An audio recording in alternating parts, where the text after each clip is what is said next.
Hey everyone, Vitaly is here. When someone thinks of a living will, the very first association that comes to mind is that it's the same thing as a last will and testament. Even though a living will is a type of a last will and testament, it has a completely opposite intended use. In this video, you will learn about a living will and why you need to have one. So without further delay, let's get started. Like a last will and testament, a living will is an integral pillar of your estate plan.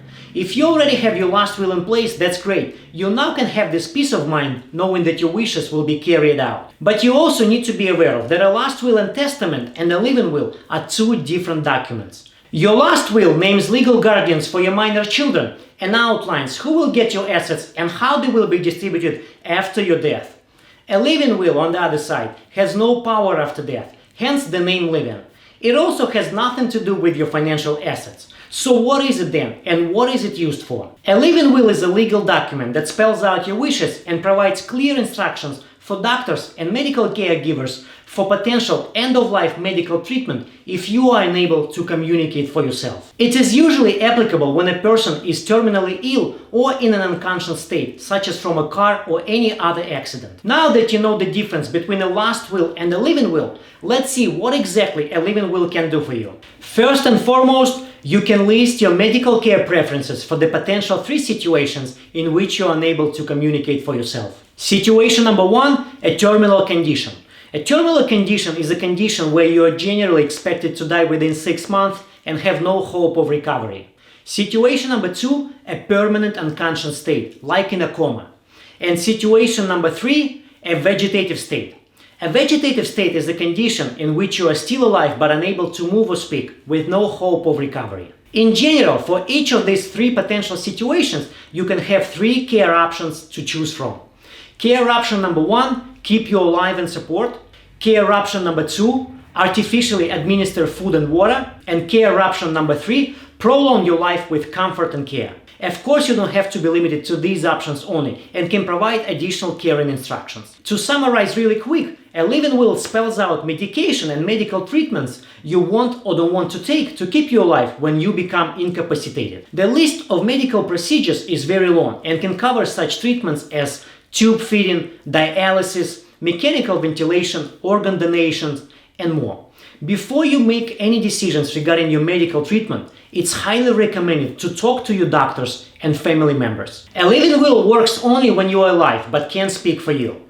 Once you are conscious and can communicate again, your living will won't have any authority. In addition to that, a living will never expires and remains in effect until you change it. Therefore, make sure to review it from time to time and update it periodically.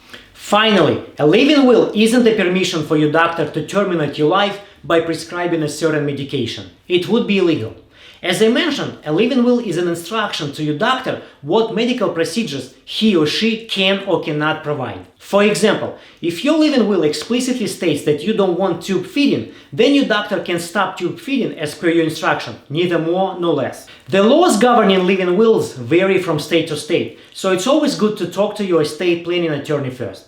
But in many cases, you can easily draft one using estate planning software. In either case, a living will must be witnessed by at least 2 adults, of which at least 1 adult shouldn't be related to you by blood or marriage. Both must sign living will while you watch them signing. So do you need a living will or not? A living will isn't a perfect document, and in my next video I will talk about a healthcare proxy, which is a better and more flexible document that you can use to assign your own healthcare agent. But if you don't have a healthcare proxy, then my advice is a definite yes. You will need to have a living will. Here are 2 important reasons why. Reason number 1, for the sake of your family.